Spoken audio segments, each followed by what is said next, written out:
From the heart of Big Ten country, Los Angeles, California, Ryan Abraham and David Woods present the Podcast of Champions. Welcome, everyone, back to the Podcast of Champions. I'm David Woods from Bruin Report Online, the UCLA site on the 24/7 Sports Network. And I'm Ryan Abraham from USCFootball.com, the USC site on the 24/7 Sports Network. And together we make the Podcast of Champions, talking all things Big Ten football. I keep wanting to say Pac-12 football, since Dave just informed me this is like our 9th year doing this. First year doing it in the Big Ten, and we're getting through our season previews. We got a couple big hitters this week. We got Penn State and Iowa, and we have Daniel Gallen from Lions 247, who's going to talk all about the Penn State Nittany Lions from my neck of the woods where I grew up in Western Pennsylvania. But Daniel, how you doing, man? Thanks for coming on. I'm doing great. Thanks for having me today. So we're excited to talk about Penn State. I'm thinking for a lot of reasons this could be a huge year for Penn State, and we'll get to some of them, including the schedule going into this. But I wanted to start just with some big changes for what is a program that's, I would say, in pretty darn good shape, but new coordinators on both sides of the ball. Tom Allen coming in on defense, formerly a head coach, and then Andy Kotelnicki. I'm going to pronounce that. Going to hope for the best. What do you think of those two hires, and how have they made an impact so far? Yeah, I think you can look at both of these hires through kind of different sides of the same coin, maybe. With Tom Allen coming in, he's taking over a defense that was one of the best in the country last year under Manny Diaz. And, there James Franklin was looking for someone to kind of keep the continuity, someone who, wouldn't need to overhaul the personnel to fit his scheme. And then this is the most talent Tom Allen has ever had to work with.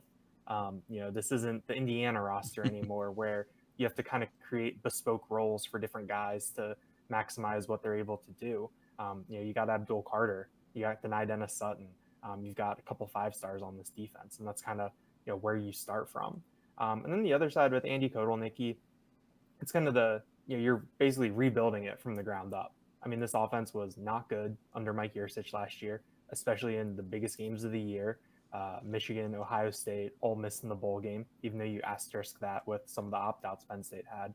But Penn State is looking for an offense that can generate explosive plays, maximize, what this talent can do, and kind of get the most out of Drew Allar, 5-star quarterback, 24/7's the number 1 quarterback in the class of 2022, who kind of shrunk away against Ohio State and Michigan. So, Penn State is looking for, someone who can have a creative offense that can generate some big plays and get the most out of some of the players that Penn State has on that side of the ball. And, we saw what Andy Kotelnicki did at Kansas.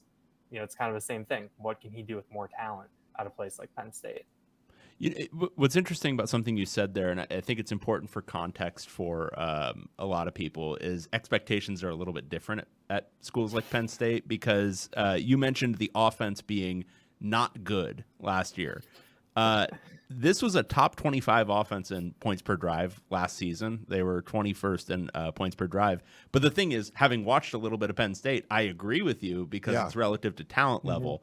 But what are the expectations? Like, give people an insight into what expectations are, in State College for this team and for kind of the program generally, when you're saying an offense that was top 25 is, something that they needed a full changeover. And we are talking to Iowa next. So,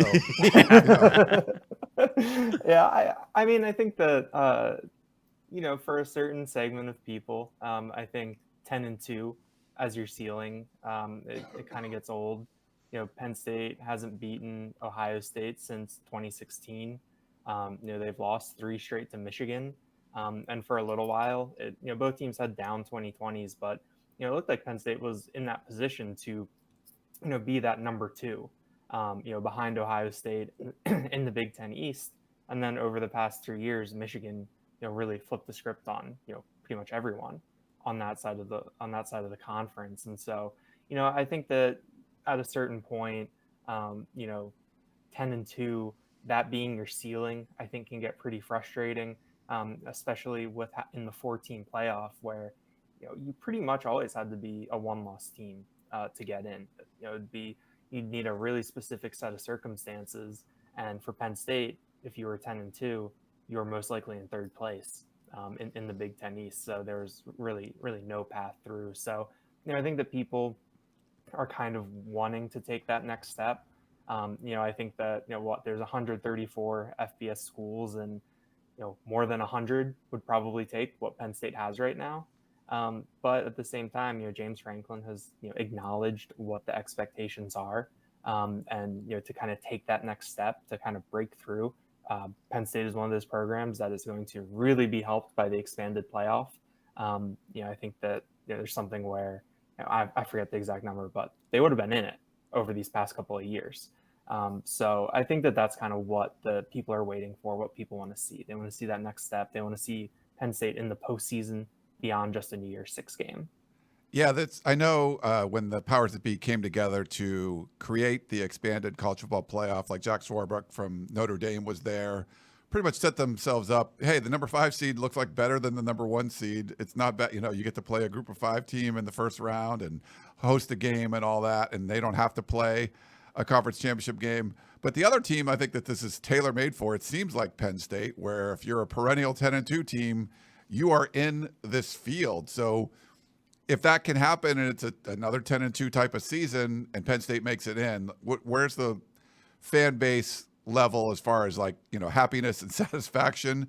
And then how long can that go on if it's a one and done, like 2 or 3 years in a row or something, where it's like, hey, 10-2, still doing it, still making the playoffs, but aren't pushing forward anymore? Would that get old, if in your opinion?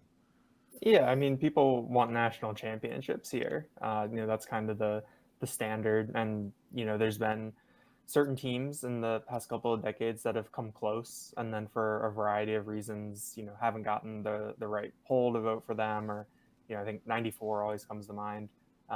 Those sorts of things. And so I do think that there would be a lot of excitement for Penn State to get in right away. They've already talked about, it's already been a topic of conversation. Like, if Penn State is hosting a playoff game at Beaver Stadium that third weekend in December, is it going to be a whiteout? What's the weather like? Could it be snowing in the whiteout? James Franklin sounded, pretty tickled at that possibility at Big. Oops. And so, I think that people, I think there would be excitement, like with a lot of this stuff. There's kind of novelty, the first time that you get to host a playoff game and everything. But there's going to be a point where people want to see results, and that's kind of the crux of it when you look long term. But I do think that this is a healthy program right now. I think the hires they made this offseason were really good, and they've continued to recruit at a pretty good level that should have them in the mix to compete. And we'll see how it looks on the field this fall.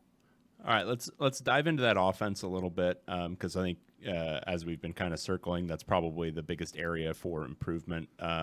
Offensive line, I think it's losing 3 starters, but returning, obviously, quarterback Drew Allar, running back Nick Singleton, Julian Fleming, tight end Tyler Warren. First, on the offensive line, what are you seeing so far out of the offseason? Are there definite replacements already? Are those still competitions to be worked out? And second, with all that talent, do you see this potentially being a top 10 offense this year? Starting with the offensive line, I mean, you've got to replace a first round pick in Olu Fashanu at left tackle, a third round pick in Caden Wallace at right tackle. Wallace was someone who entered last year in a competition and solidified himself at that job and really had the best year of his career. He was really good last year, a breakout player. And then you're replacing your center, Hunter Norzad. The only spot right now where it seems like there's the 1-for-1 replacement is set is that Nick Dawkins, he's a 5th-year senior. He looks to be on track to start at center. He's had some injuries earlier in his career. He's been healthy for the past 2.5 years, I think, and is kind of in position right now to take over that spot. He's a great communicator, which you need at your center, and he just has a ton of experience from being around for so long. Tackle positions are still up in the air a little bit. I think at left tackle, Drew Shelton started the last 5 games of the 2022 season when Fashanu went down with a knee injury, and but he was sidelined this spring after he had postseason surgery. So Javen Williams, who's a former 5-star recruit, got a ton of work at left tackle, and James Franklin said that he thinks that Williams deserves some legit reps. So Shelton and Williams are competing on the left side. And then on the right side, you have Nolan Rucci, who transferred in from Wisconsin, former 5-star recruit, number 1 player in Pennsylvania in the class of 2021. I think he really only played a half of football during his 3 years at Wisconsin. So he's come in, put on weight. He's like 6'8" and came in at like 295, and they've got him up to 320. For whatever reason, they said Wisconsin couldn't keep the weight on him, which is interesting given that program's history. But he's competing with redshirt freshman Anthony Donka, who came in as a guard and exclusively worked as at guard last year as a freshman until bowl prep, when they were like, let's see what you can do at right tackle. And he plays the whole second half after Caden Wallace, kind of makes his cameo and before the opt-out kicks in. And Donka was really good in that second half. I mean, he's massive, listed at 336, just a mountain of a young man. And so those two are competing. And so, going in, you feel pretty good about the kind of the talent level that Penn State has on the offensive line, but how that actually works, replacing those starters, kind of figuring out that 5. Penn State will rotate if they feel they can or that players deserve to. We've seen that a lot at guard over the past couple of years. So we'll kind of see how that plays out. And then just to touch on the skill talent that Penn State has behind them. It starts with Nick Singleton and Kaytron Allen. I think that's one of the best running back duos in the country. You hope that Julian Fleming can raise the floor of that wide receiver room, but they need guys like Trey Wallace, Caden Saunders, Liam Clifford to kind of step up. Omari Evans is a junior who has flashed a little bit, has 4.31 speed. They need those kinds of guys to step up. I mean, Tyler Warren is going to be one of the best tight ends in the country, really reliable for Drew Allar, but they're going to need some outside playmaking. And that's, I think, where Trey Wallace, Harrison Wallace III is someone that you kind of set your eyes on a little bit. Going over, to the defensive side of the ball. It's been tough as far as adding people in the portal at like the defensive tackle spots, but it looks like Penn State brings some guys back. I think 6 starters or so off of the defense that were eligible for the NFL for the draft there. Where does kind of Penn State stand on the defensive side, and maybe some of the additions that they brought in through the portal? Yeah, I mean, you feel really good about where they are, especially on the defensive line. You lose Adisa Isaac, who was a 3rd-round pick, Chop Robinson, who was a 1st-round pick at the defensive end spots. And then you think about Abdul Carter, who could be one of the best defenders in the country, is getting some really high-level 1st-round buzz for next year. And Denai Dennis Sutton, who was a 5-star recruit in the class of 2022. Those are the next guys up. And so you feel really good about that. At defensive tackle, you've got 2 6-year seniors in the middle. And I think that there's a benefit to having, grown men pretty much at the line spots, veterans like that. And then on the back end, you've got KJ Winston, Jalen Reed, Zachy Wheatley. That's your top 3 safeties. They're all going to play. Tom Allen runs a 4-2-5. So you're going to see some unique personnel combinations. And Penn State just has so many defensive backs. You talk about adding through the portal. Penn State added a pair of cornerbacks, AJ Harris from Georgia, he's a sophomore. He was a 5-star in the class of 2023, and Jalen Kimber from Florida, who began his career at Georgia. They both came in from the portal, and James Franklin and Tom Allen have said they feel like they have 6 guys that can start, that can play a lot, given what was already on the roster when those guys came in. So it's a really, really deep group. I think that you have some depth concerns at linebacker a little bit. There's some guys who might have to grow up. Penn State has a young linebacker, Keon Wiley, working his way back from injury. Kavion Keys was a redshirt freshman who was supposed to have a big role. He got removed from the university over some off-field stuff earlier.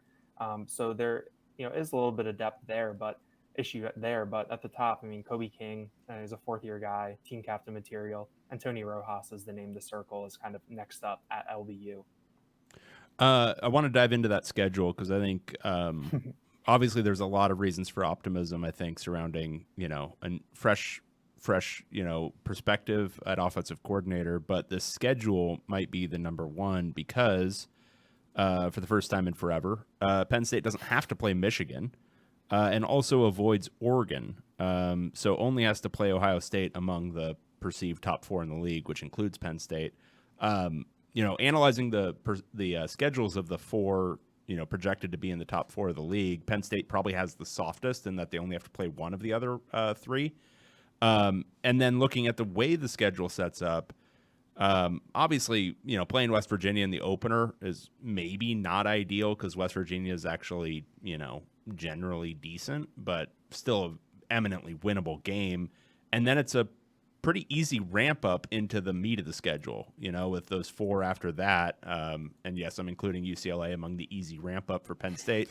But what's your general thought on this schedule? Because this looks like something where Penn State should be in the absolute thick of the conference race heading into the final weekend. Yeah, I mean, it sets up nicely. You talk about missing Michigan and kind of always having Ohio State and Michigan as the 2 headliners on the schedule. Theoretically, it should be Ohio State and then like USC or Washington. It feels like on paper should be one of those teams, but because of where those programs are, I think that Penn State gets them at a good time this year, and those are 2 pretty winnable games. But, yeah, USC's terrible. Yeah, I just think that the schedule, Thanks, that West Virginia game to start, Penn State pulled away from them last year. It looked really good. Happened to be their best game through the air of the season. But it just feels like a little bit of a tricky game given how West Virginia closed the year. It's on the road at noon in Morgantown. That place is going to be ready to go. And then you're still breaking in a brand new offense, brand new defense. They also have brand new special teams coordinator this year too. So there's kind of other things that really factor in there. I mean, I think that Penn State should be favored, and I think they'll win that game. But we're going to learn a lot. And we've talked about it. Like, what happens if there's 2-3 announced to start the game? How does that feel? What kind of tone does that set? But I think that, if Penn State gets through there, you look at that mid-stretch of UCLA, USC, the bye week, Wisconsin, Ohio State, and Washington. I think that stretch is really, where you learn what this team is, and that's going to determine, what the postseason looks like. If it is a CFP berth, if they are in the mix for the Big Ten championship. And then a little tricky, Minnesota, Purdue on the road in November. Minneapolis and West Lafayette probably aren't top of the travel destinations for that time of year. So that could get a little interesting. But I just think where Penn State is talent-wise, how this sets up, Ohio State at home even, things really do break right for them this year. I appreciate you adding UCLA at the beginning of that list of identity games. That was very kind to your hosts, or one of your hosts, but you can probably just skip right past that one to the next game, being more of an identity game for Penn State. A lot of the publishers we've talked to are the people that cover, the various teams across the Big Ten. The specific circumstances regarding getting rid of divisions is always interesting. For Penn State, not having to play Michigan this year is kind of a big deal. I wanted to see what your thoughts on what their fan base is, because if you didn't have the new additions, then it might be a little more interesting. Like, oh, this could be an 11-1 season and just lose to Ohio State and beat everybody else. Now, adding in like Oregon, that looks like, a Ohio State kind of clone right now or whatever. And then, tradition of USC, UCLA, Washington, who was in the national championship game last year. It's sort of like, okay, it's like a little bit of freeing feeling, like, hey, we don't have to play Michigan every year, but then it's like, oh crap, now all this other stuff is there too. Like, what has been the overall kind of thought from the fan base of where Penn State lands in this new like infrastructure or whatever of Big Ten football? Yeah, I think the fact that the college football playoff expands to 12 at the same time, I think that helps a lot there. I do think that if the playoff was still at 4 and you made these changes and then, got rid of divisions, it would still kind of be like, okay, there's still a cap on what can be done and everything. But, I do think that, knowing that 10-2 can get you into the college football playoff. And the one thing about tournaments is that once you get in there, kind of anything can happen. And I think that you have a chance, and that's kind of where you start from. So, I think that, adding these teams in that are some pretty high level programs and can be good when they're really rolling. It is kind of like, it's going to be hard, but it's hard for everyone now. You look at the SEC, in certain respects, the Big 12, like year by year, can be difficult for teams to pick their way through.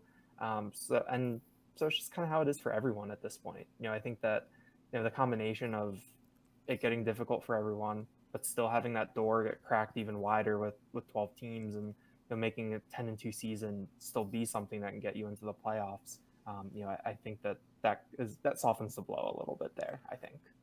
Last one for me, but obviously it's a changing game in so many different ways with NIL, and Ohio State and Oregon get talked about a lot as having these huge budgets and everything, but I'm looking at Penn State, and if you didn't know that NIL and the transfer portal had become a thing, there's almost no deviation in the recruiting classes in the modern time versus 10 years ago. Like, it's top 15 classes pretty much no matter what.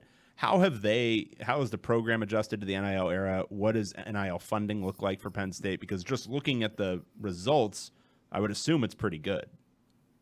Yeah, I think there's been some consternation, behind the scenes, but kind of when you talk to almost any program, there's kind of that feeling that, it's not enough, you need more.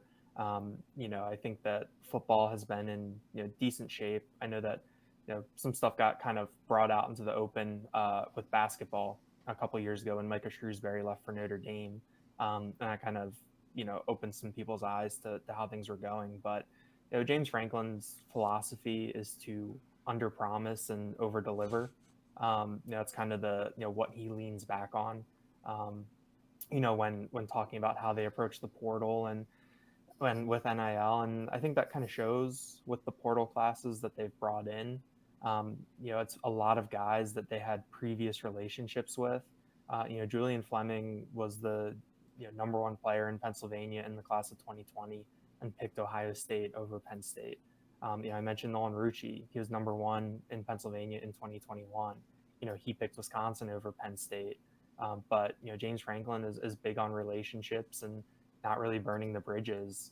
And so, I think that that's something that Penn State leans on, when it comes to the portal and recruiting, maybe a little bit more than just upfront NIL stuff. AJ Harris and Jalen Kimber, the two cornerbacks who transferred in, they both talked a lot about cornerbacks coach Terry Smith as someone that they, created a good bond with during the recruiting process. And that really helped them kind of get in, and want to be at Penn State. So, I think that if you ask James Franklin, he'd say what any football coach would say. I want more. We need to do more. We need to be better. But I think that the way that Penn State has approached it has at least made it sustainable for them, as things move forward and everything changes again when the revenue sharing starts. Last thing for me, and we'll let you go. We appreciate you coming on. Make sure you check out Lions 247 for all the Penn State news and notes, this fall camp and stuff going on. When we talked about the offense, and I just wanted to get on with some Drew Allar a little bit, get your thoughts on. We watched Cam Ward last year at Washington State, and it was kind of unwatchable at times. Like, I don't know if he threw a pass beyond the line of scrimmage, and you're just like, what is going on here? And there's huge expectations for him going to Miami because you've seen what he's been able to do. Obviously, Drew Allar, former 5-star. You think that he can do more than what, but a lot of the offense was unwatchable when I was checking it out last year. Is there a lot of optimism that, like, this isn't a Drew Allar thing, this was more of a schematic thing or the way the offense was run thing, and with a more dynamic offense, a new vision, and someone that's going to be able to kind of cater to this quarterback's talents, that's going to be a really potent offense? Because if that's the case, I mean, it seems like that's going to take Penn State a long way. Like, defense up and down a little bit, but the big improvement on offense seems like that's where this is going to, where your bread's going to be buttered for Penn State. How do you feel like that's going to kind of pan out? Yeah, I mean, this offense, if Penn State wants to get where it's going to go, they need that offense to step up. Even if the defense takes a step back, it's still going to be a good defense. They were historically good last year for Penn State.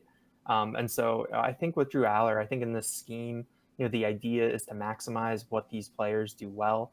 I think that under Mike Yurcich, it seemed like kind of what we've gotten reading between the lines is that like they wanted every wide receiver to be able to do every single thing.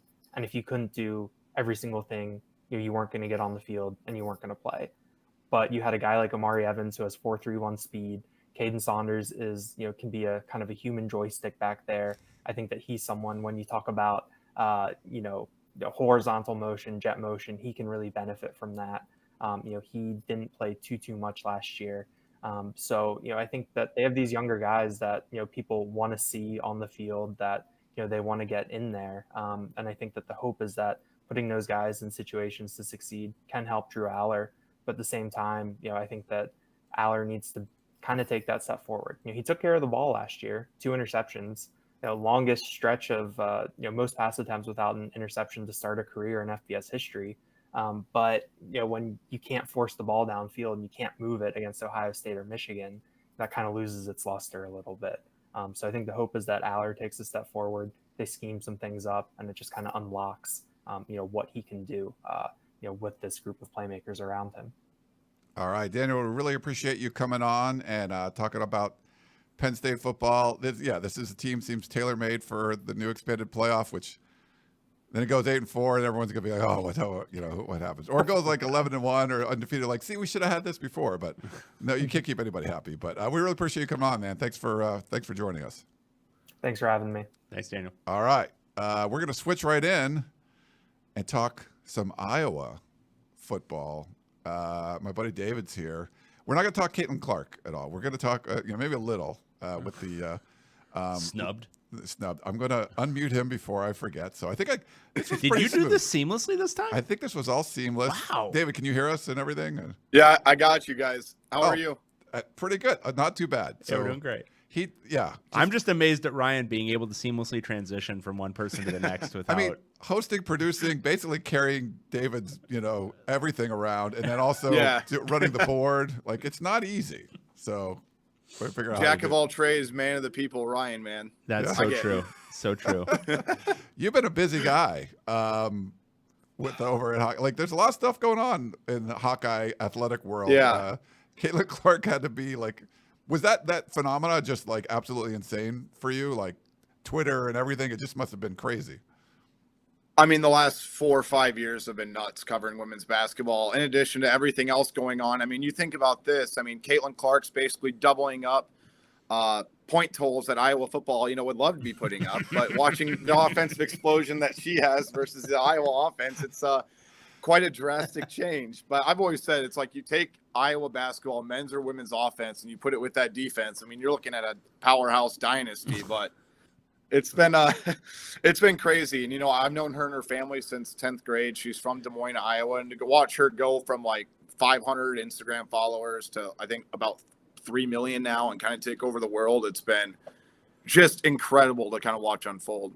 It's funny. When we were talking to Daniel in the last segment, he was talking about how Penn State's offense was pretty bad last year. And David's like, wait, this is the top 25 offense. I'm like, yeah, and we're talking to Iowa next. So like, you can't. This is how the other half lives. All right, let's dive right into that thing. So Iowa, great defense. Famously great defense. Special teams awesome. Offense last year, 129th in Bill Connolly's SP+. Famously, the Brian Ferentz, I think it was the drive for 25. Was that correct? It was the drive to 325. And with all due respect to Bill Connolly, I mean, I don't know what 4 teams are worse than Iowa's offense as far as advanced analytics goes. You got to disband the program at that point if you're putting up worse numbers than Iowa did last year. I mean, I hate to be that guy, but Eric All was the team's leading receiver. Guys, he didn't play past week 5. Wow. Okay, so here's what I want to know. Iowa went 10-4 last year. What? And this has been a theme of a lot of these shows, so I'm just going to ask it again, though. Did Kirk Ferentz engage in like human sacrifice at some point? Like, what god did he appease that he can still go 10-4 with the 129th ranked offense? I don't know, man, but that's why Phil Parker did not win the Broyles Award last year. If he didn't, Iowa City was about to riot. I mean, you got to it's unbelievable how just great and consistent that the Iowa defense has been put together. I mean, Jay Higgins had 171 tackles last season, tied the program record for that. He's back for another year. And I've said this too.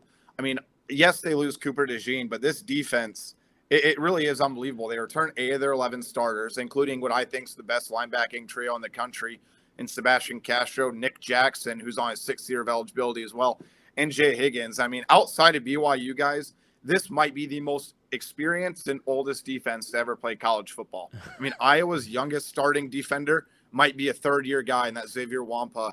But there is a sophomore that's also pushing for some playing time. But you have 3 6th-year guys starting. You have 5 5th-year guys starting. It really is unbelievable how they kept the place together. And on top of that, too, I don't know how they kept the locker room together, because you have to think about the culture that's in place to have them, like, just the defense have the offense's back when the offense couldn't even sustain a drive.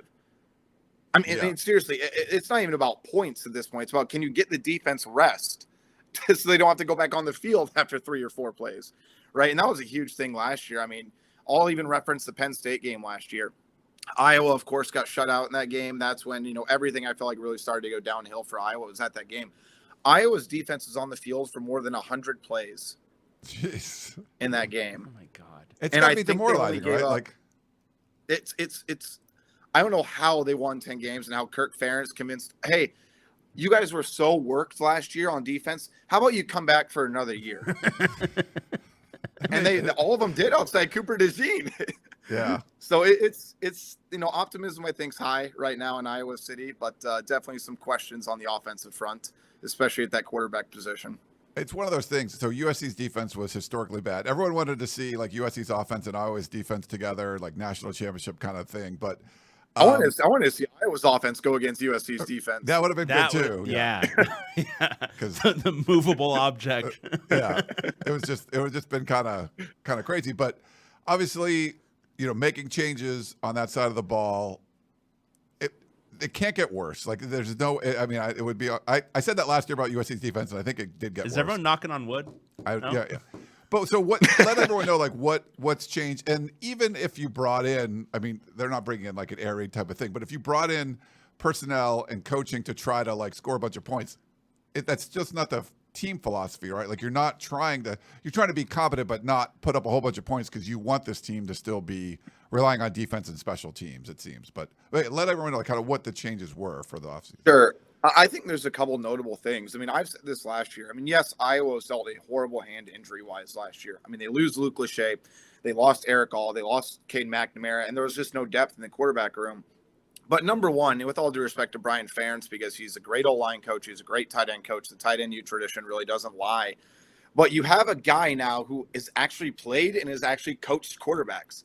Like, that was the amazing part. It wasn't the fact that Brian Ferentz was the offensive coordinator. It's the fact that they made him a quarterback coach when he's never played or coached the position before. And that's been a big thing for Iowa, is they need quarterback development. So right now you get Tim Lester, the former Western Michigan head coach, who actually has a good resume with them. I mean, he's a standout quarterback for Western Michigan. He's developed guys. He sent wide receivers to the NFL, and then he spent last season as an analyst for the Green Bay Packers. So, I think he's bringing definitely a new play style. I think Kirk Ferentz is finally taking his hands off the offense, and I think that's been number one. Iowa's going to run some more RPOs this season. That's something that they just really have never done. And another thing is, it sounds crazy with how basic you would think this would be. They're going to have pre-snap motion. They're going to have guys moving around. It's not going to be, hey, we're going to do the same thing but better, because that's what happened last year with Brian Ferentz. After they were horrible 2 years ago, we asked him last year what changes are going to be made, and he just said, we're going to do the same thing but better. At that point, it's just like, well, what's better? No. Yeah. And you didn't think it went from second to last, so they couldn't even do it better. So I think right now you're combining pre-snap motion. You have 2 really, really good tight ends. Luke Lachey, I think, could be up there for the Mackey Award if he stays healthy. He's been a huge help at as a blocker as well. And then you have the offensive line, who has more than 130 career starts. I mean, this is the year the Iowa offensive line, I think, gets back to where, maybe a decade ago, we're thinking about Iowa's offensive line being near the top of the nation. They've had standout linemen. They haven't had a great line in the past several years. And I think that's something that I don't know if they'll be great, but they're going to be better. And then Iowa, just from a running back scheme, they're deep right now. I mean, they'll go 4 or 5 guys deep at running back that they feel really good about. I'll be surprised if they don't use 3, if not 4, every single game. The wide receiver position, we'll see. I think there's some young talent in there. I think they're going to be more than perimeter blockers, as I like to call it, for Iowa. I mean, that's basically what it's been the last couple of years. So they've redesigned the route trees. They're having a lot more pre-snap motion. They're going to be able to do different things to actually try to trick the opponent's eyes instead of saying, hey, guess what? We know you're not passing the wide receivers. We're going to stack 10 in the box, and we know what you're going to run, and you know that we know what you're going to run, and they'll find a way to stop it. I mean, my sister does not watch football at all. Okay, she does not. I remember I was watching a game with her. She predicted an exact string of plays for Iowa's offense. So I'm like, can you imagine what a high-level head coach is doing at this point? So I think there's some optimism that Iowa's going to be a little bit better on the offensive end. And awesome. For my sanity, I certainly am hoping so as well. This is great. We were questioning doing a Big Ten podcast at all. This has made it all worth it. A drunken Iowa offense is exactly the kind of slop we wanted to slurp up. All right, we gotta talk about the quarterback position, because you mentioned all those position groups, but we got to talk about the quarterback. Cade McNamara is coming off 2 straight seasons, I think, where he suffered a knee injury that more or less ended his season. And then in the game, what's the game called that they just played? The scrimmage? The kids. It's the open fall practice. I mean, it's the only look we get as a media in the fall as well. So. And he had a really, really rough day. You also brought in the guy from Northwestern, Brendan Sullivan. Is there any chance that Sullivan ends up taking this, or are they considering it a one-off where McNamara had a bad practice? What's kind of the deal with the quarterback position right now? I think if you would have asked Kirk Ferentz a month ago if Cade's the starter, he would have said yes, but he's been very non-committal since we've been able to talk to him since fall camp started. And, the reality is you can't. You can't. I mean, with all due respect to Cade McNamara, he's the reason why Jim Harbaugh didn't get fired. He kind of really has helped push that run that Michigan was under right now. And we'll see with Sherrone Moore. Obviously, there's some question marks. But Cade beat Iowa in the Big Ten championship, and I think that's what Kirk's kind of tipped his cap on and kind of said, hey, you know what? He's going to be the starter. But what has he done since he got to Iowa? Yeah. There's no credibility with him in an Iowa uniform. On top of that, you have a new offensive coordinator, and you're running a completely new style. And you look at Brendan Sullivan. Now, look, Sullivan, I think, was a capable quarterback at Northwestern. I don't know if he was a star, but I think you kind of put him in this system that Iowa wants to run. Sullivan can do something that Iowa quarterbacks really have not been able to do since C.J. Beathard, and that's be mobile. Get out of the pocket, make some things happen. I mean, Spencer Petras, I think people realize he took way too much crap because of how many other issues there are across the board for Iowa's offense. Yeah. But I think over the last few weeks, I mean, we're seeing Brendan Sullivan, if he's picking up the playbook, I think it's a very real possibility. I'm actually about to host a radio show here in about 25 minutes. I'm calling for Brendan Sullivan to be the starter this season. I mean, if you look at Cade's plays in that scrimmage, and I try not to overreact, it's the one practice, right. But Kirk also said after the practice, hey, this has kind of been it's been very consistent as far as how the quarterbacks were performing.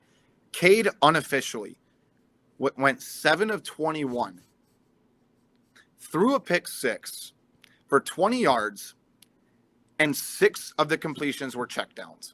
I'm not a math guy, but I think that's less than a yard per attempt. Ugh.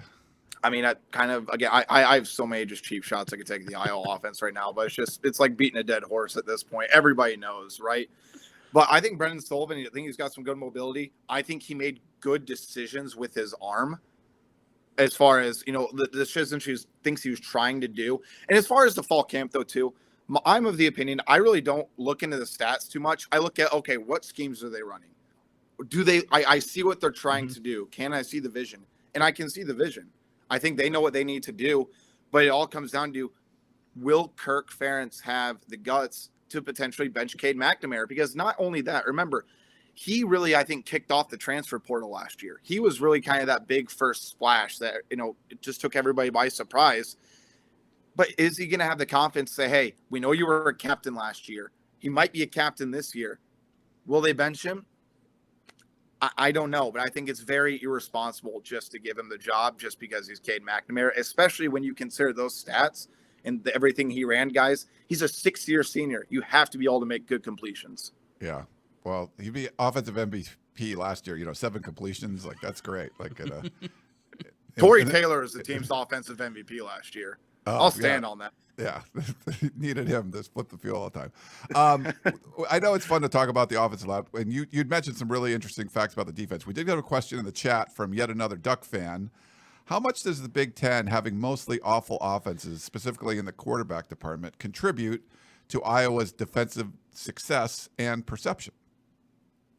I think that's definitely a good point, but I'd also point to this. Look at how long Iowa's defenses have been doing this. Yeah. I mean, it's not like it's been a 2-year run. I mean, this is something that under Phil Parker, they've really been incredibly consistent. I mean, even Iowa, as far as interceptions go, I think if you go back to the 2017 season, I don't think any team's had more interceptions than Iowa. I know Appalachian State's up there, but Iowa just finds a way to get it done because you also look at this. I mean, Iowa has had 6 of the last 8, I think, cornerbacks of the year in the Big Ten. I mean, they are just churning out high-level guys. I think Sebastian Castro is going to be the cornerback of the year in the Big Ten this year. I think he's got that type capability. I think he's an All-American.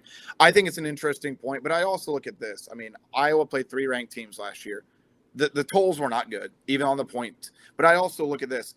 Iowa's defense was so consistent. They gave Michigan more struggle than any team did. I mean, Michigan didn't blow out Iowa in this year's Big Ten title game, but they only had 210 yards of offense. They had a huge kick return that really set them up.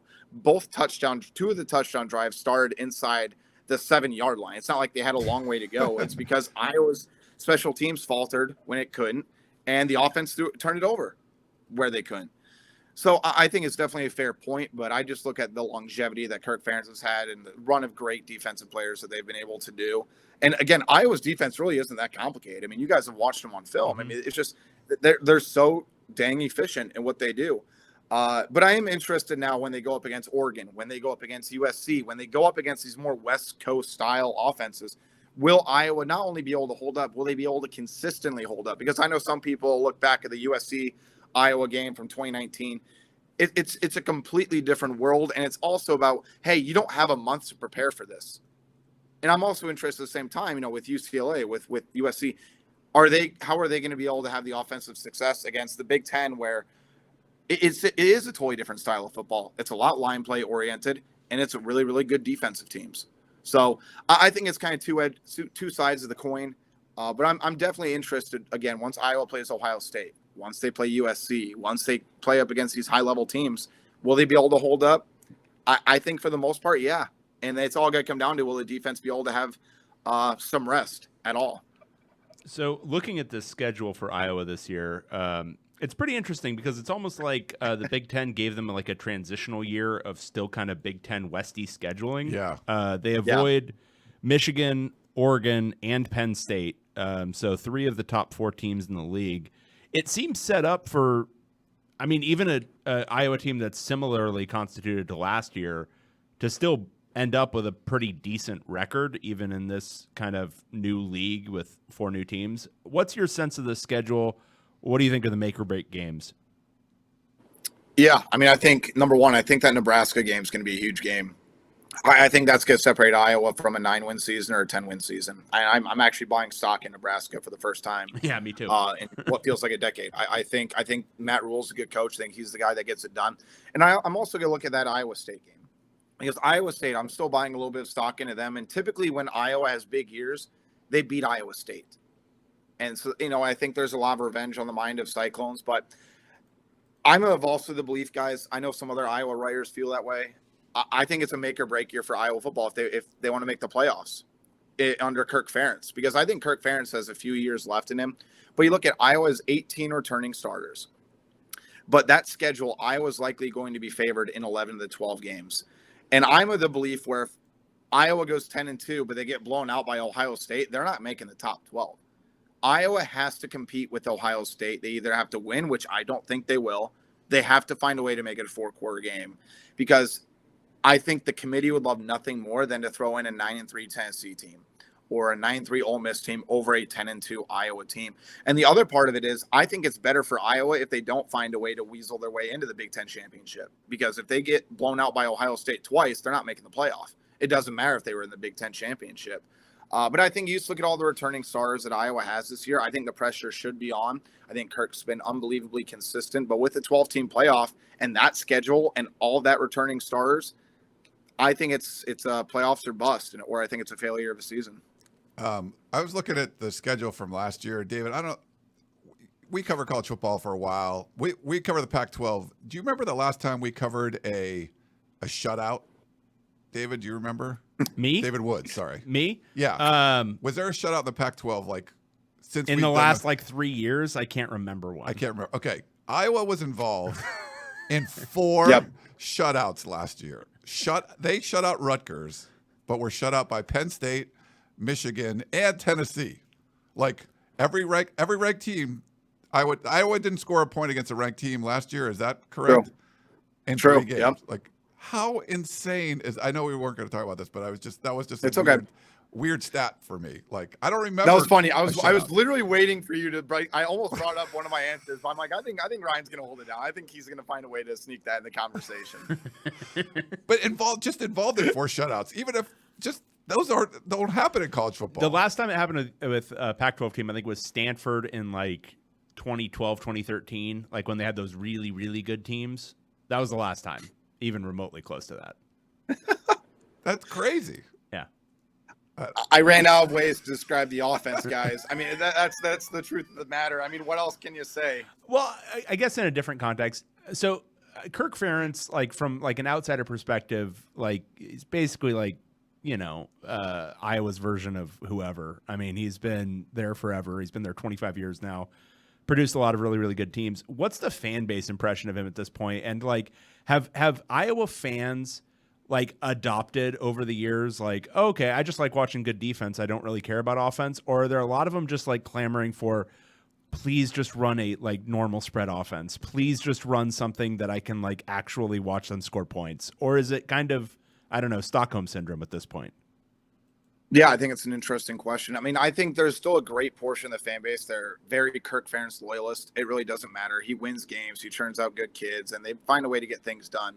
But there's also a portion of the fan base that I do believe would be comfortable with losing more games if the product was entertaining. I think there's the 2 totally different ends of the spectrum, because I also think it sounds really strange, and I got blasted by some Iowa fans about it, but I'll stand by it. Like Kirk Ferentz at this point with the 12-team playoff and everything, Iowa has to care about style points. They have to find a way just to be, from an entertaining standpoint, when it comes to the playoffs, when it comes to visibility, when it comes to recruiting.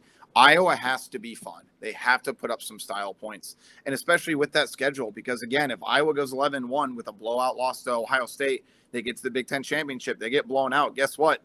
Iowa's not getting in the playoff. They're putting in Ole Miss. They're putting in somebody else. They'll put in 3 or 4 other teams from the Big Ten over Iowa, despite Iowa making the Big Ten championship. So I think at this point, if Beth Getz hadn't stepped in and fired Brian Ferentz and Kirk kept Brian next year, which I don't think was ever a possibility, I think it would have seriously damaged his longtime legacy as far as how he rides off into the sunset. But now the fact that, okay, he's taking his hands off the offense. He's letting the coordinator work. He's going into more of that CEO type role. And if he really lets them run what they want to run, I think right now, I think Kirk's back in, I don't want to say back in good standing, but he's in great standing with some of those fans. I think were, to be honest with you, a little bit on the edge of wanting him to retire, because the other side of it is he's a lifer. Kirk Ferentz, it does not matter what happens. Kirk Ferentz will not be fired. And quite frankly, he deserves to go out on his way and on his terms, especially considering he's still age. I mean, they still find a way to win football games.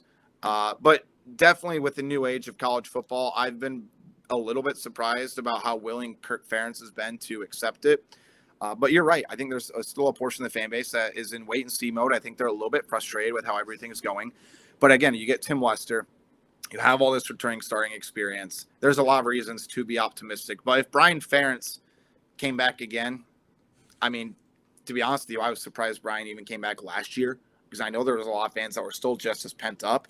But again, there's more issues than Brian Ferentz. There's other stuff that had to be addressed. But without question, I think Kirk Ferentz's loyalty to his son, I think it cost him a few of those, less diehard fans. But there's still a Ferentz loyalist. As far as some portion of the fan base goes. All right. Well, I know you got to do your radio show. We appreciate you coming on. I got one last quick stat for you. Dave's not an NFL guy, but so anyone out there play fantasy football, George Kittle, obviously absolute stud, catches balls all over the place. 49 career games as an Iowa tight end, 48 career catches. How about that? Yep. That's pretty amazing. It's crazy with Kittle though too, because so that was before I started covering this. I started covering the team in 2018, but I've talked to people about the Kittle thing. Kittle was hurt a lot during his Iowa career as well, but he also didn't get offered by Iowa until signing day. I mean, he was a very undersized wide receiver from Oklahoma. Got to Iowa, I think hit the party scene a little bit too hard his first couple of years, but then found a way to really dedicate himself to football. And shocker, right? You've seen George Kittle. I'm shocked that he was partying a little bit when he got to Iowa City. But, he put on about 45, 50 pounds, still struggled with some injuries here and there. But to watch the way he's had success has been really kind of incredible. And I think he credits Kirk Ferentz a lot for really kind of getting him on track to where he needed to be. But, yeah, it is kind of crazy when you look at that, too, just considering Kittle kind of set the market for tight ends at this point. But, again, it's amazing watching Iowa football because you get Tristan Wirfs, you have Tyler Linderbaum, you have all these great tight ends. But what's everybody talking about now, and rightfully so, over the past 4 years or so, it's about Iowa's offense. And when Brian Ferentz was the offensive coordinator, he had no offense finish better than 87th, and that was in the COVID year. Wow. Pretty crazy. Kittle did have 10 career touchdowns at Iowa, so he got some red zone. Yeah, you put some respect on their name. Well, I think they would call that a specialist. Kirk Ferentz called Noah Fant a specialist, and that really teed off a lot of people. Well, thanks so much for coming on. We really appreciate sharing some. It was a lot of fun. But yeah, it'll be fun to watch Iowa again. Like they sort of get a break. Like you thought some of the West teams, they're going to be like playing all the top teams, and Iowa still gets a little bit of a break. So it'll be fun to watch, And the reality check will come next year. I looked at that next year's schedule with everything Iowa's potentially replacing. I mean, at least I got storylines to write about. Yeah, pretty good. Yeah, Iowa fans, don't look at the 2025 schedule. Stay right here at 2024. Live in the moment. Yeah. Live in the present. Good stuff. All right, David, thanks so much for coming on, man. We'll talk to you soon. Go have fun on the radio show. Thanks, guys. Thanks, Appreciate it. All right. Everyone else will be back in a second. We'll take a quick break.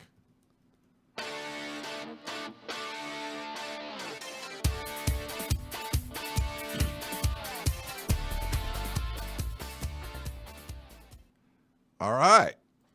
Good stuff. That was great stuff. I mean, heavy hitters, Penn State and Iowa. Yeah. Our new conference, the Big Ten. Our new conference. They both could make the playoff. Yes. Both have easier schedules. Yes. I've got Penn State in the Big Ten title game with Oregon. Wow. Yeah. Over Ohio State. Ohio State has to play everyone. Like they got to play a lot of teams. But they added everybody too. They got a lot of. Yeah, I mean they're going to be really good, but they also added Chip Kelly. That's a knock. That's a drawback. And Michigan's going to take a step back. So I think the stage is set for Penn State because they're really good. I mean, they bring back a ton. Yeah. I think they're going to be very, very good this year. And then Iowa again. Kirk Ferentz made a deal with a witch doctor at some point, and they have to pay up at some point. They are able to win games while scoring 7 points of offense. Yeah. 4 shutouts last year. That's insane. Stanford did something like that. I want to say it might have been earlier. It might have been like 2009 or 10, but they did something like that. Yeah. Cam says, man, we got graphics. Sheesh, what's going on here? I do graphics. I put up stuff. I try to do B-roll while we're hosting the show of pictures of what's going on with the team, or I try to do the schedules. And Alan says, excellent content. Well, thanks, Alan. Alan seems like a new listener. Appreciate that. We're trying to do the excellent content thing. We didn't really get the spiel up at the top, but yeah, you can email us questions. I know we got some questions to get to. Big10cast@gmail.com. Call or text us at 424-532-0678. Leave us a voicemail. We had a really fun one from the Zodiac Killer. Someone the resident Rutgers fan. Someone brought that up in the beginning of the chat. We are live on YouTube. So thank you for tuning in while we were interviewing. Oh, we got 50 people in live right now. It's not bad. Thank you for watching us live or watching the replay on YouTube. And then, of course, wherever you get your podcasts, you can listen to the show. We should be everywhere. But if you have the Apple Podcasting app or Spotify, there's a place where you can leave us a 5-star review. And we really ask you to do that because it helps to grow the show. And if you have that iPhone and you want to leave us a fun review, you can make fun of us. We would appreciate that. as well. It's always great. Do we have any new ones? We have a new review. Oh, This is from Mattman19044, 5-star review. Style differences. Would love your take on whether the Pac-12 alums will have superior offenses to the Big Ten, or will the big defenses stop the high-powered offenses? Also, I have placed several wagers that 2 of the top 4 teams in the Big Ten will be Pac-12 alums. Thoughts? We've talked about the style differences a lot, and I think our big takeaway at this point is we just don't know. I think it's it comes up a lot in these conversations we're having with the different publishers where they don't know either. I mean, I think Iowa just talked about it, Penn State talked about it, but how will these Pac-12 teams with their high-powered offenses and generally good quarterback play contend with these big, deep defensive lines in the Big Ten? And yes, is there an advantage to be had for Pac-12 defenses who weren't otherwise very good against bad Big Ten quarterback play and mediocre offensive coaching a lot of times? Sure. But will that be offset by whatever these Big Ten teams are able to do to the Pac-12 offensive lines? We just don't know. Yeah. Probably be some mix in the middle somewhere. Yeah, it probably depends on the relative quality of these different things. I do think it'll change things, though. I don't think it's going to be like, 50-50. I think there is going to be one that kind of wins out a little bit, and that's going to determine maybe the future of a lot of these teams, whether the Pac-12 teams have to adjust and add a lot more depth on the defensive line, or whether it's Big Ten teams having to really emphasize quarterback play in a way that they maybe haven't in the past. Yeah. And then the second question, he's got 2 of the top 4 teams in the Big Ten will be Pac-12 alums, and I'm wondering who the other one would be. USC? It would have to be, I think, because Washington lost a lot, so they must be high on USC, which I could squint and see it, but I see USC more as being like top 3rd being the ceiling, like getting into the 5th or 6th spot. Yeah. We'll see. They're picked 5th or they just have 6th. So far to go defensively. Yes. And that's, Danton Lynn was able to do it with UCLA overnight, where they went from like 100th to 25th, but doing that 2 years in a row, and do they have the right mix of parts? I think they're going to be better on defense, but they also might be quite a bit worse on offense. Yeah, they can't take a big step back, but Lincoln Riley's never really had anything outside of like a top 5 kind of offense, so we'll see if they're like top 15 and they only like slightly improve on defense. No, but if they're still like a top 10-ish offense and they get into like the 40s, like then they can win a whole bunch of games. So we'll see, but yeah, but thank you for the review. We appreciate that. I do want to let everyone know, so wherever you are on the 24/7 Sports Network, you can sign up for a VIP membership because we're getting into the season, 30% off. And I've been working with a new company called Autograph. Tom Brady, who's Big Ten, was one of the founders of it. But you can go to ag.fan and download the app, and you can get all of our content. A lot of the 247 content will be up on that app. And if you use the code USC, obviously you do that through the USC one, but you can do that. You can check out podcasts and all kinds of other stuff over on the Autograph app. They have a little scoring system, so you can get, like, if you want to get true fan pricing on tickets or merchandise or memorabilia. So I think they're adding, I think most of the schools are in there. Michigan, I know, is a big one.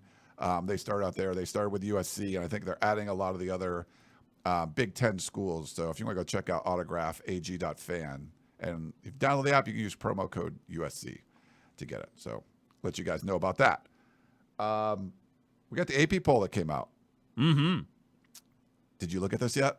I have looked at the AP poll. So you have to look for a Big Ten lens. Georgia's number 1. Not too much of a surprise, but Ohio State, number 2, and Oregon, number 3. So 2 Big Ten teams in the top 3. You got Penn State coming in at number 8 and just ahead of Michigan, who comes in at number 9. You got to go down a little bit more. Then you got USC at number 23, and Iowa's coming in at number 25. So that's where the Big Ten schools are ranked in the AP poll. Do you care? Do you agree? What do you think? I don't care, and I mostly agree. I mean, I think I would have Penn State a little bit higher. I'd maybe have Michigan a teensy bit lower. USC I wouldn't have ranked. Iowa I wouldn't have ranked. I'd probably have Nebraska maybe hugging at 25. I think a lot of times what happens with the AP poll and a lot of these preseason polls, and it's nobody's fault, but they're basing it off of last year, and that's fine. There's a lot of value in looking at last year's results, but a team like Nebraska returns so much. Their schedule's softer. Like if you're looking at the AP poll as not where teams should be ranked right now, but where we would think they would be by the end of the year, I think you would have Nebraska at the bottom end of the top 25 and maybe not USC or Iowa. For others receiving votes, Washington had 23 votes, so that would have been like 31 or 32 or something. And then Nebraska and Wisconsin also had a few votes. They'd be like in the high 30s or 40 or something. Weirdly, UCLA not receiving votes. No votes for UCLA this Strange. year. Colorado got a vote. Hey, look at them. As former Pac-12 teams, you got Utah would have been the highest. That's not in the Big Ten. They're coming in at 12. Yep. But a lot of SEC teams. You got Georgia 1, Texas 4, Alabama 5, Arizona coming in at 21st. Yeah, and Notre Dame, one of USC's opponents, there at 7. They don't really have a tough schedule and stuff, but yeah, Arizona 21, Kansas at 22. Yeah, so we'll see. Not a lot of Group of 5 representation. Where's the first Group of 5? Boise State would be 28. It looks like, and then SMU 29. That's the first G5. Damn. Yeah, I don't think they have any G5 in the. So just so you guys know, this year too, playoff wise, the highest ranked Group of 5 team will get in, and the 4 highest ranked conference champions, which are probably going to be SEC, Big Ten, ACC, and Big 12, they get the top 4 and they get a bye.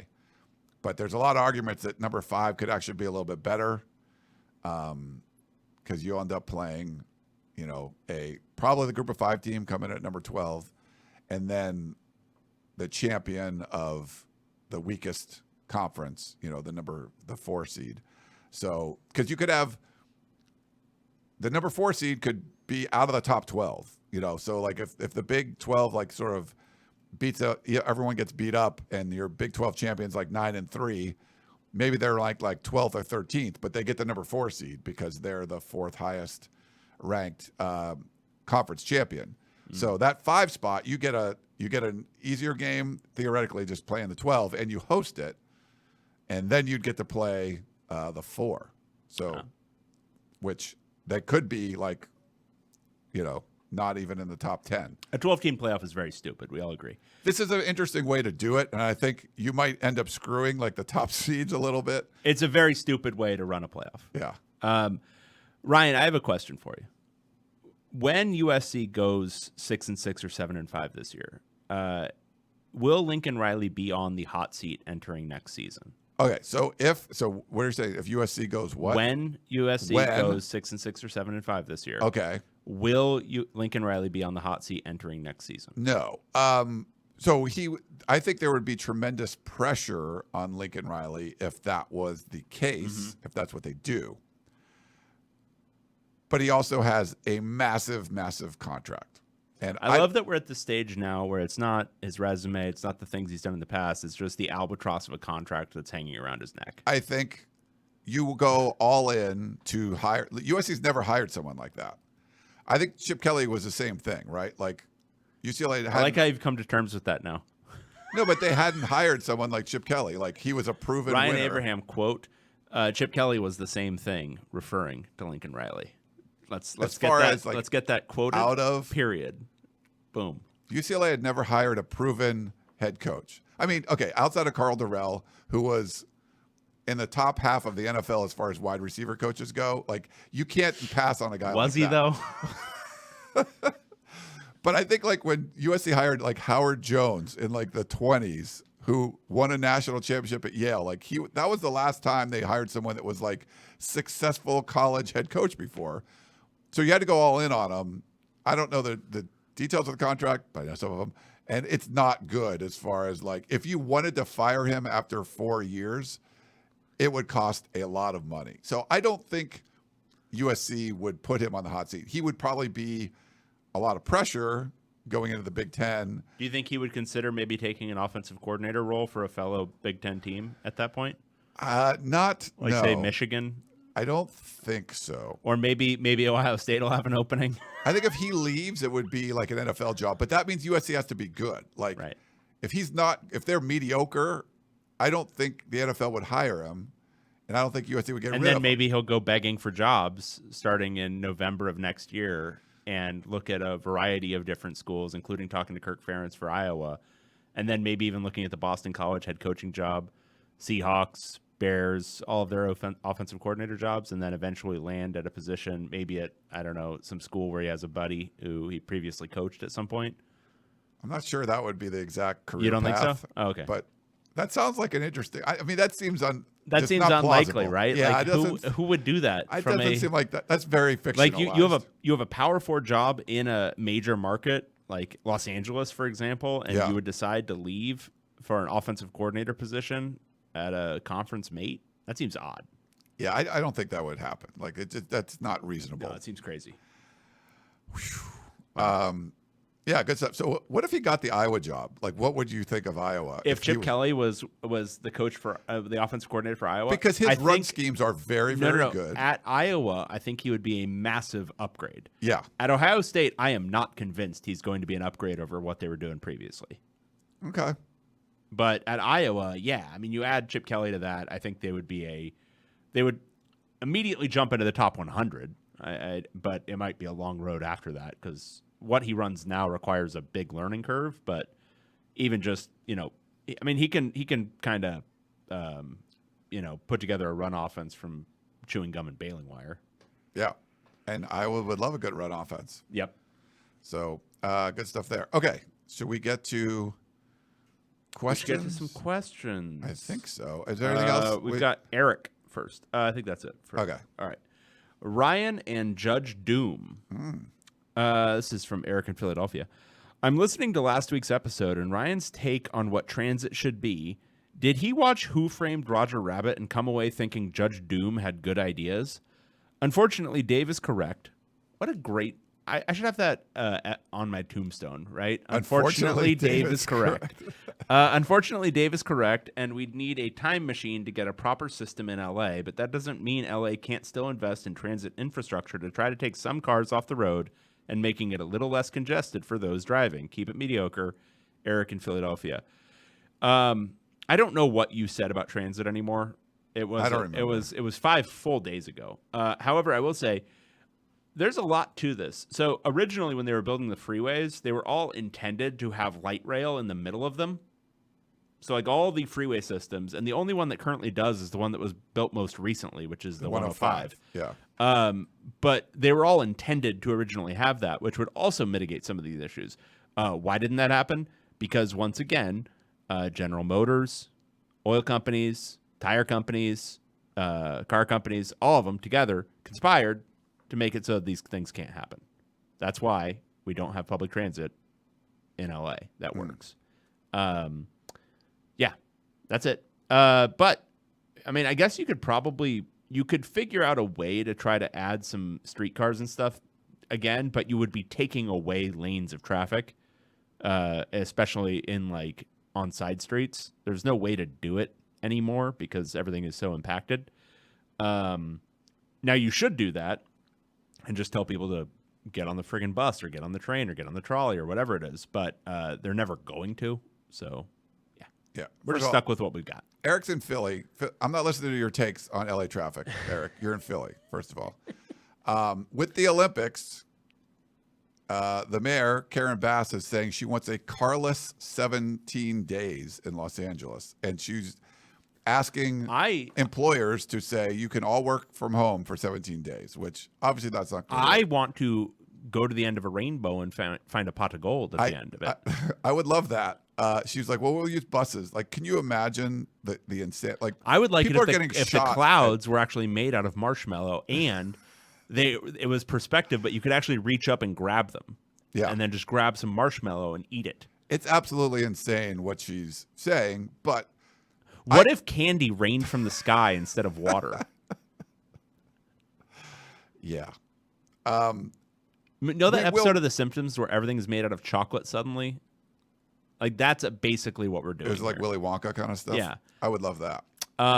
Yeah, Karen Bass is high if she actually thinks that's possible. There's no way you can do A that. carless Olympics in 4 If years. you were planning 20 years ago for an Olympics in 2028, you might have been able to figure out a way to do it. But there is no fucking way they're going to be able to do that. Yeah. I think you do need, like, I think there's things you can do, which, where you're talking about to invest some time in the transit infrastructure, take some cars off the road. I think you can do some reasonable things to accomplish that in 4 years. To say carless in 4 years is, it's insane. Like, we of any city in the country, we are a car city. Maybe it's for the reasons David said, whatever, like big oil and all this stuff. They're like, yeah, we don't want public transit.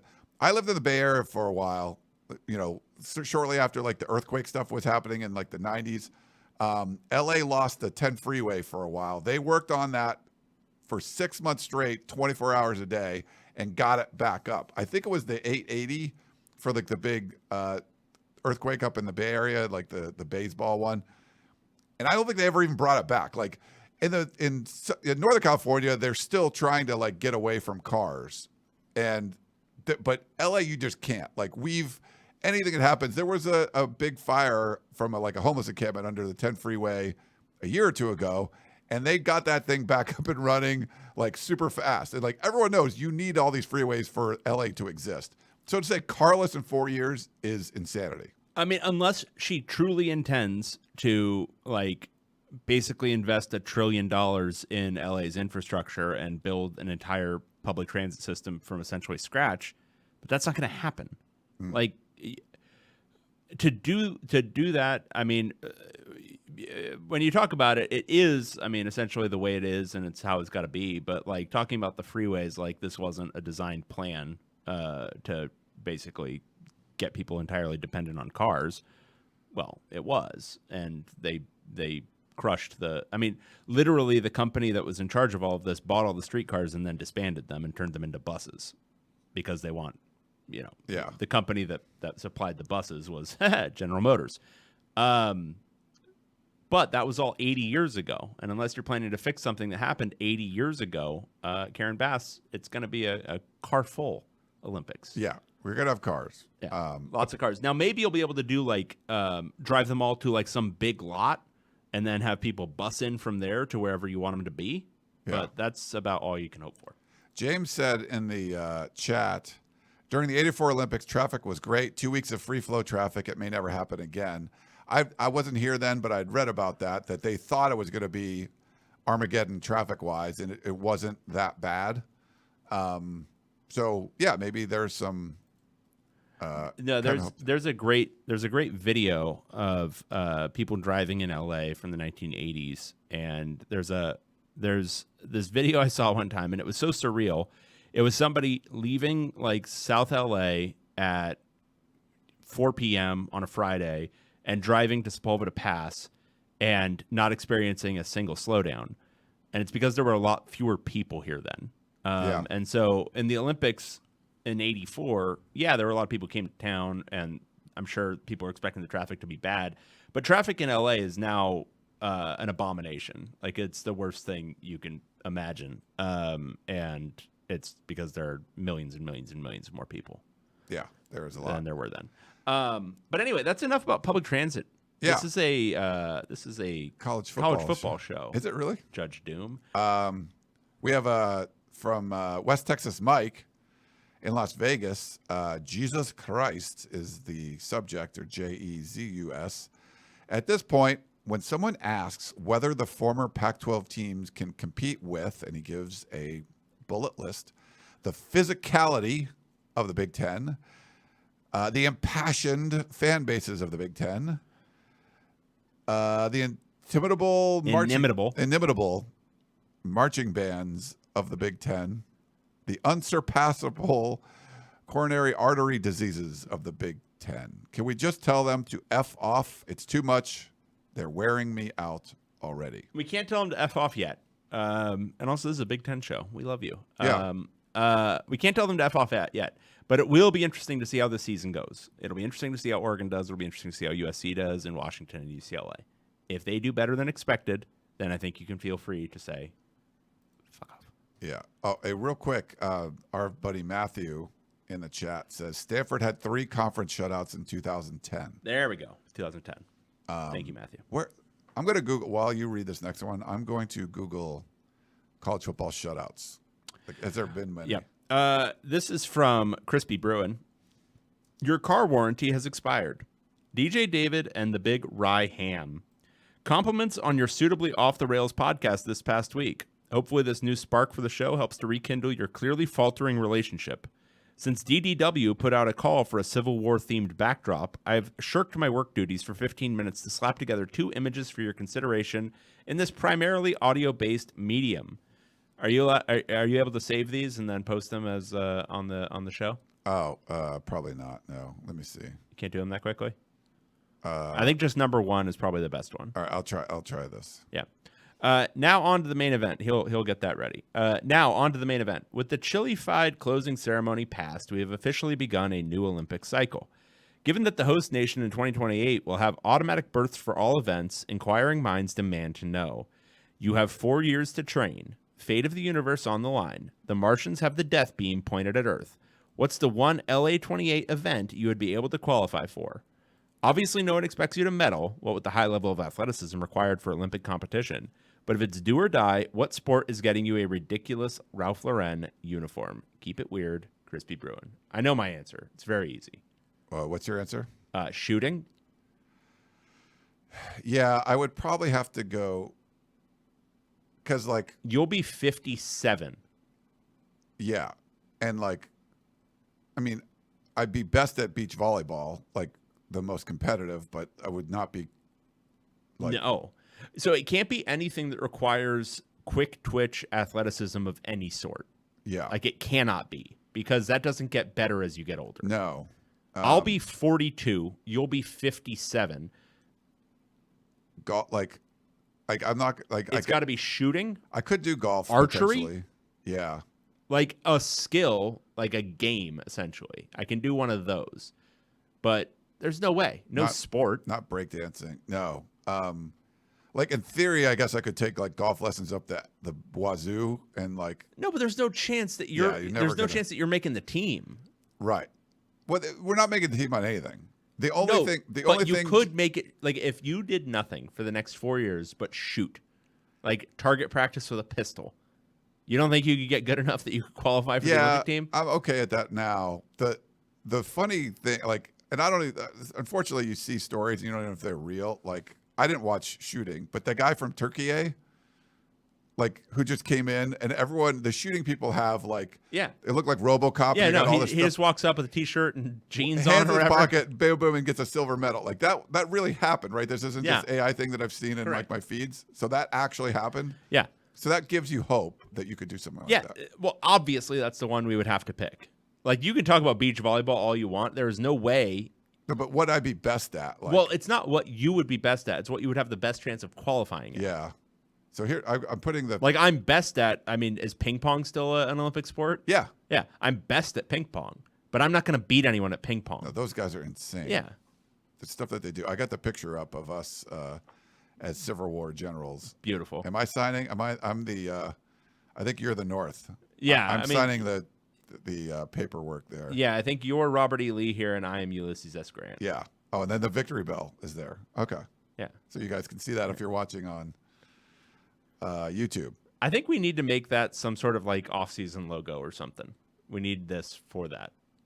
An off-season logo? Yeah, like this being our like, you know how we have the POC in the off-season? Oh, yeah. Make this the new one. And there's one that he has one with Chip Kelly is signing away. Yeah. For Ohio State. Yeah. Yeah. Oh, nice. Beautiful. All right, so those are our answers regarding Olympics. Okay, and then I think we have one new one. We have I think. Matthew. It just came in like an hour ago. Yeah. Nice. A plethora of comments and questions. All right. So this is Matthew. During the Olympics, NBC aired a promo for Big Ten Saturday night and blared out, quote, new teams, which included 2 images of USC, 2 of Oregon, and 1 of Washington. That seems like 4 images, but okay. No question. Just wanted to see if I could make Dave get angry. Oh, because the UCLA was not included. 2 images of USC, 2 of Oregon, and 1 of Washington, none of UCLA. All right. Well, they're both in Los Angeles, so maybe it counts the same. They are in LA with USC, which is also in LA. Yeah. So there's that. Uh-huh. Next bullet. Last week, you were discussing what to do during the Olympics in 4 years. Earthquake. Oh, we're having an earthquake right now. Real one. Ooh. Live earthquake, baby. Ooh. It's okay, rolling. That's a pretty substantial one. Let me put in the this is not small. That's a I don't substantial know if you get earthquake. any shake in the I'm doing the overhead cam. I'm going to call it, I think that was a 6.2 in Fontana. Wow, I love that you're doing this. I'm going to tweet out that we were like, too bad we didn't have the Midwesterners on during this. Like, Yeah, that would have been something for him. live earthquake on the show. What do you follow to see what the earthquakes are? I don't know. You don't follow like QuakeBot or some of that stuff? Nah, I don't care. Yeah. I'm not soft. I'm from this town. Sorry, I'm just tweeting this out so people know. That's cool. I don't know if I've done live earthquake coverage before. So we are in Redondo Beach, California, if you are wondering or care. And it was it lasted longer than not a very hard jolt to start. It was more a rolling sensation. Would that be correct, David? I would describe that as a rolling earthquake Yeah. without a big explosive jolt. Yes. Yeah. So It's just a little bit of an aftershock right there. okay. Yeah. Let's see if anyone in the chat has what the earthquake information is. Okay, I'll keep going. He says, okay. Oh, well, I think we read all this. Okay, so this was if what would you do? Last week you were discussing what to do during the Olympics in 4 years when they come to the heart of Big Ten country, especially if you have kids. Go all in. Bring your kids to as many events as possible. Let them get the full experience. During the last LA Olympics, my family decided to escape the city. So instead of going to events, we just watched them on TV all day from 500 miles away. The only upside is I still get to hold this over my parents 40 years later. All right. I think the big trick here actually is to buy tickets to all of the finals that you can get access to and then scalp them. I was thinking about that because I saw stuff buy tickets already. Yeah. So should we start buying tickets? We probably should. Yeah. Let's start Maybe doing, as a show. Let's build a fund to buy as many tickets to the finals as we can that we can then resell. Yeah. Okay. So what about the survivor pool? I'm willing to take it on again, but given that there are more teams than regular season weeks, 14, I'd like to propose some modifications. I actually was thinking about you, Matthew, the other day. I'm like, 1, should we do this at all? And 2, how the hell do we do it with 18 teams? He says, we run the survivor pool for 15 weeks, including the conference championship game.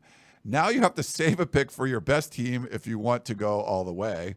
Not only do you pick a winner each week, but you also pick a loser each week. Same rules applies to the winner with one exception, which is that everyone gets a pass if no team loses in a particular week, like the Pac-12 in week 1 last year. You could pick a winner and a loser from the same game, but this way you can't cruise to the finish by simply picking against Northwestern, the Stanford of the Midwest, each week during conference season. Thoughts? Also, I'd like to request a 200% raise for my compensation. Thank you very much, Matthew from Mountain View. I will approve the 200% raise right now. Yeah, we can do that. For sure. I've consulted the books. I've looked at our budget, and we can definitely do a 200%. You got raise. it, Matthew. And I kind of like that. Does that mean he has to buy us 2 buffet lunches each at Yes. And maybe we won't be so hungover that we can actually taste it. Our compensation agreement, at least as far as I understand at this point, is you paying you bringing us to a buffet lunch. Yeah. That's our compensation agreement for your employment. And that was an amazing buffet lunch. That was so and we delicious. were both Yes. we were both very hungover, I think, at the time. Yes, we were. Number 2 here, the also picking a loser. I don't mind it theoretically. I do think it might be complicated for people to understand what they're supposed to do every week. Yeah. So, and Matthew, the ones that he would like tally all this stuff. Yeah, it might be but it might not be complicated for Matthew, but it might be complicated for people filling it out every week, like if knowing we had what to they're do it, it'd be supposed to do. complicated for us, but Matthew could handle it. Yeah, Matthew's got it locked down. We can't even get people that are like winning to like continue to put in their picks every week. Yeah, just for winners. But I don't know. It might be fun, and I think we'll have an expanded audience. And once they realize the prizes that all right, we don't give. Okay, let's just do that. Let's do what Matthew says. I'd trust the Stanford guy. All right, picking a winner and a loser each week. All right, Matthew, you have our go ahead. Let's do it, and we'll announce it on the show and post it on our. Wait, we don't have a blog anymore. No, this is what we needed a blog for.